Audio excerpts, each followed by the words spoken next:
Assalamualaikum warahmatullahi wabarakatuh. Kita akan lanjutkan lagi materi operasi teknik kimia 3. Pada pertemuan ini kita mulai masuk ke materi ketiga atau materi terakhir untuk materi-materi sebelum UTS, yaitu tentang evaporasi.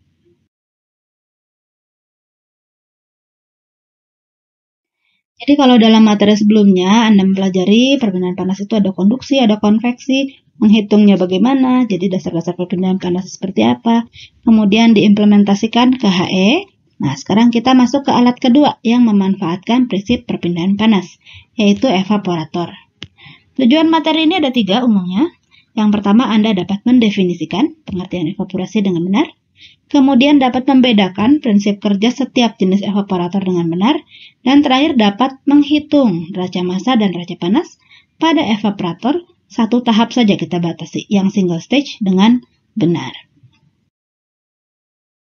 Oke, apa prinsip dasar evaporasi? Evaporasi itu pada prinsipnya adalah proses penambahan panas ke dalam suatu larutan dan tujuan utamanya adalah menguapkan pelarut.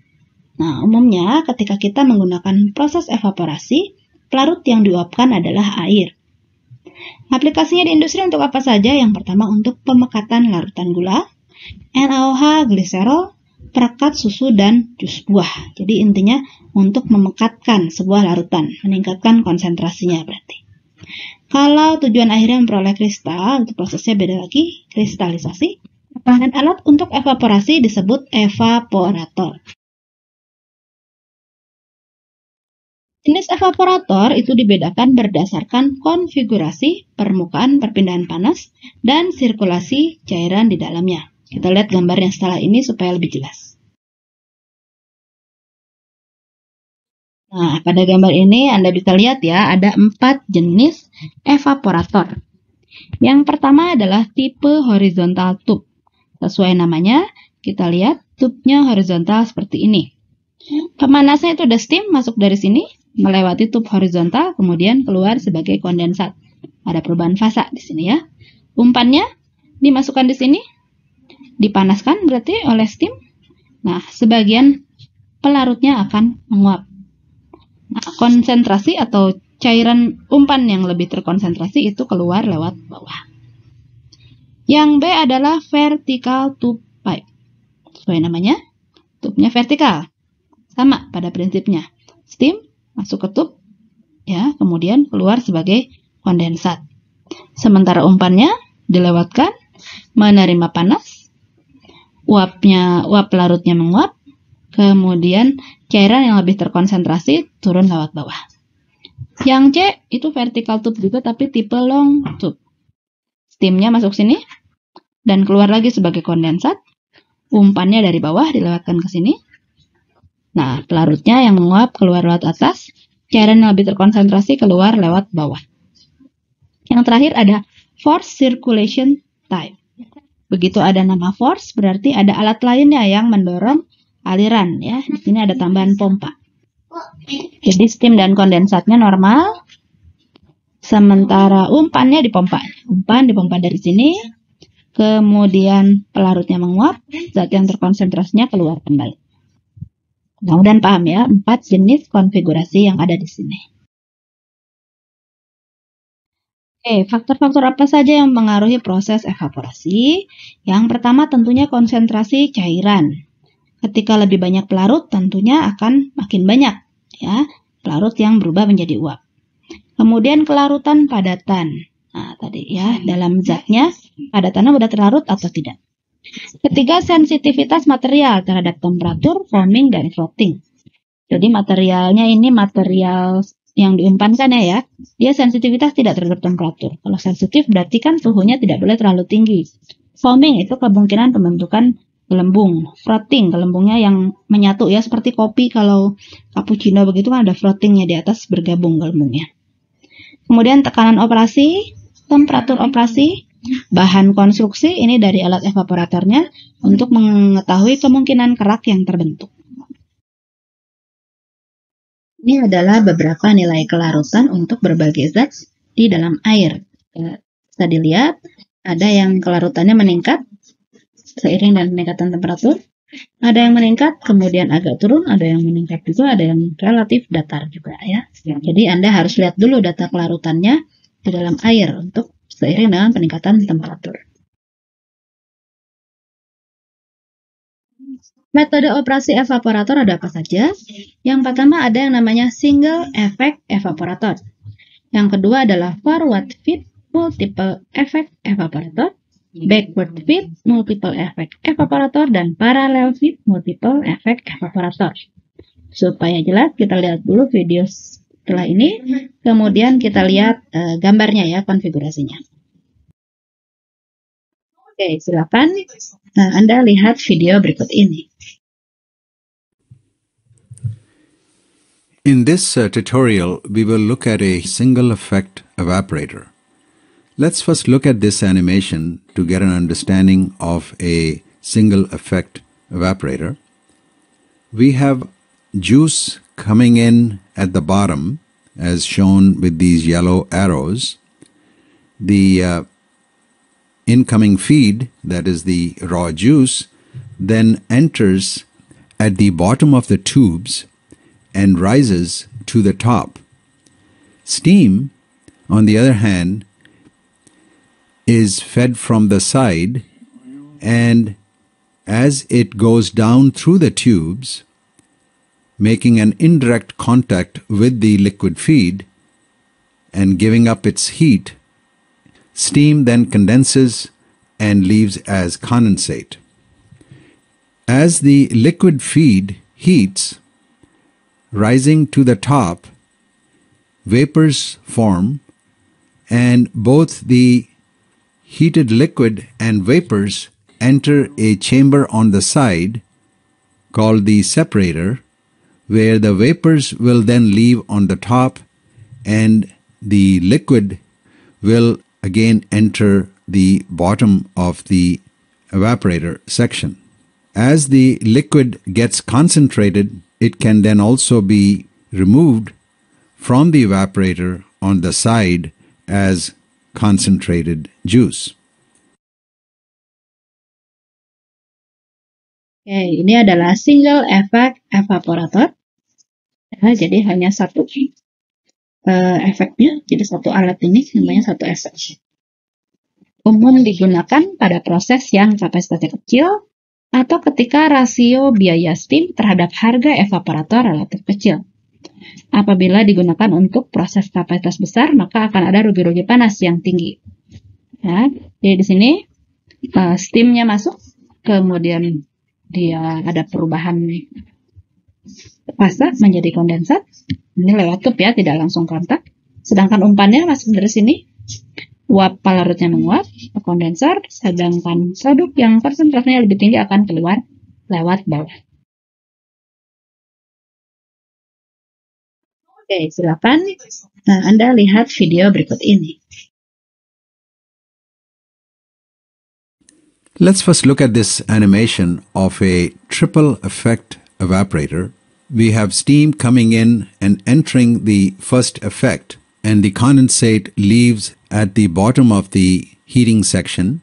The raw juice is entering from the bottom, and it rises in those tubes as it heats to the top, where some of the liquid turns into vapor and the other concentrated liquid then moves down. The vapors leave the first effect, and rather than discharging them into the atmosphere, those vapors then enter the second effect as the heating medium.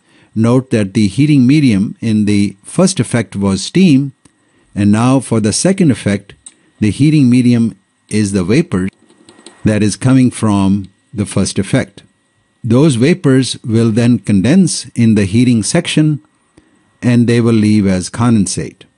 Now the concentrated stream from the first effect is then fed into the second effect at the bottom of the heating section, and it rises through the heating section to the top. Again, more vapors will come out of the liquid stream, and those vapors from the second effect are then passed into the third effect as the heating medium, where they will discharge their heat and the condensate will leave at the bottom of the heating section.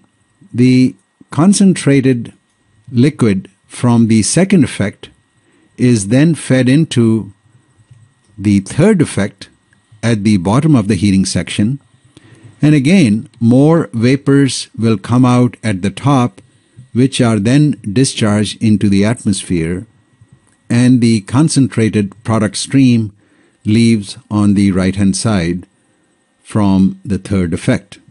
So in a triple effect evaporator, steam comes in and enters only the first effect, and then for the second and third effect, heating is done by the vapors that are being discharged from the previous effects.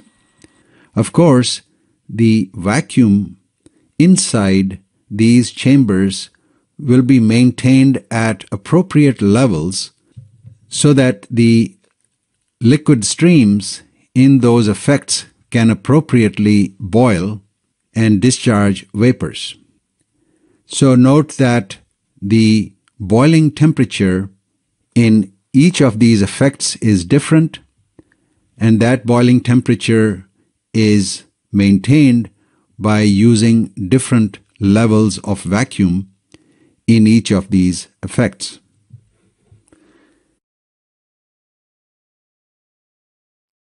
Selanjutnya tentang forward feed multiple effect evaporator. Jadi di sini jelas jenisnya multiple effect, ada lebih dari satu efek, dan dia tipenya adalah forward feed atau umpan ke depan. Ya, kita lihat umpan masuk. Nah, ini ya, jadi setiap efek tidak mendapat steam baru. Steam hanya masuk satu kali, langsung keluar. Nah, tadi umpannya kan sebagian teruapkan. Nah, uap panasnya ini yang dipakai untuk memanaskan umpan di efek kedua dan efek ketiga.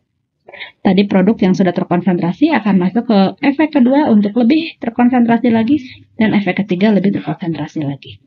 Ya, jadi steam ekonomi itu perbandingan antara massa uap yang terevaporasi terhadap massa steam yang digunakan. Steam ekonomi untuk multiple effect ini lebih tinggi karena steamnya dipakai satu kali. Untuk efek selanjutnya pakai uap panasnya dari pelarut ini. Nah, jadi dia lebih tinggi dibandingkan dengan single effect evaporator. Kemudian tipenya forward feed berarti umpan segar masuk ke efek pertama, kedua, dan seterusnya. Itu searah dengan aliran uap panas tadi atau vapor. Masih tentang forward feed multiple effect evaporator. Pada efek pertama, 1 kg feed dapat dimanfaatkan untuk mengevaporasi 1 kg air ya, kalau kita anggap efisiensinya 100% dulu. Efek pertama dioperasikan pada T tinggi, sehingga uap yang terbentuk bisa dimanfaatkan sebagai media pemanas pada efek kedua dan seterusnya. Sehingga kalau kita lihat 3 efek ini, 1 kg steam dapat mengevaporasi hingga 3 kg air. Oke, kita teruskan dengan backward feed multiple effect evaporator ya. Ini juga sama, efeknya lebih dari satu. Nah, umpan segar masuk pada efek ketiga justru yang paling dingin. Ini umum digunakan ketika produk yang diinginkan itu sangat kental atau viskositas tinggi. Sehingga ketika keluar dari efek yang temperaturnya paling tinggi, berarti efek paling awal ini, maka harapannya viskositas produk akan berkurang ya. Jadi produk terkonsentrasi tapi masih bisa dialirkan.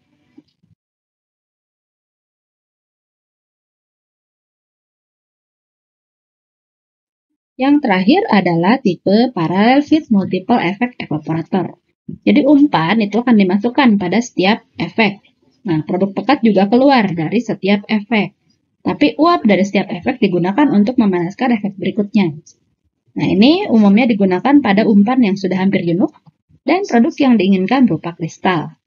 Contohnya adalah evaporasi air laut untuk menghasilkan garam. Oke, tadi kita sudah lihat jenis-jenis evaporator ya, ada yang short tube, horizontal, long tube vertikal, dan master force atau terpaksa. Lagi titik film. Nilai U untuk jenis-jenis evaporator tersebut bisa Anda lihat pada tabel berikut ini. Kita rentang ya. Nanti Anda pilih mana yang lebih pas untuk perhitungannya. Sekian untuk materi pengenalan evaporasi. Nanti kita akan lanjutkan ke materi perhitungannya untuk evaporator. Terima kasih. Assalamualaikum warahmatullahi wabarakatuh.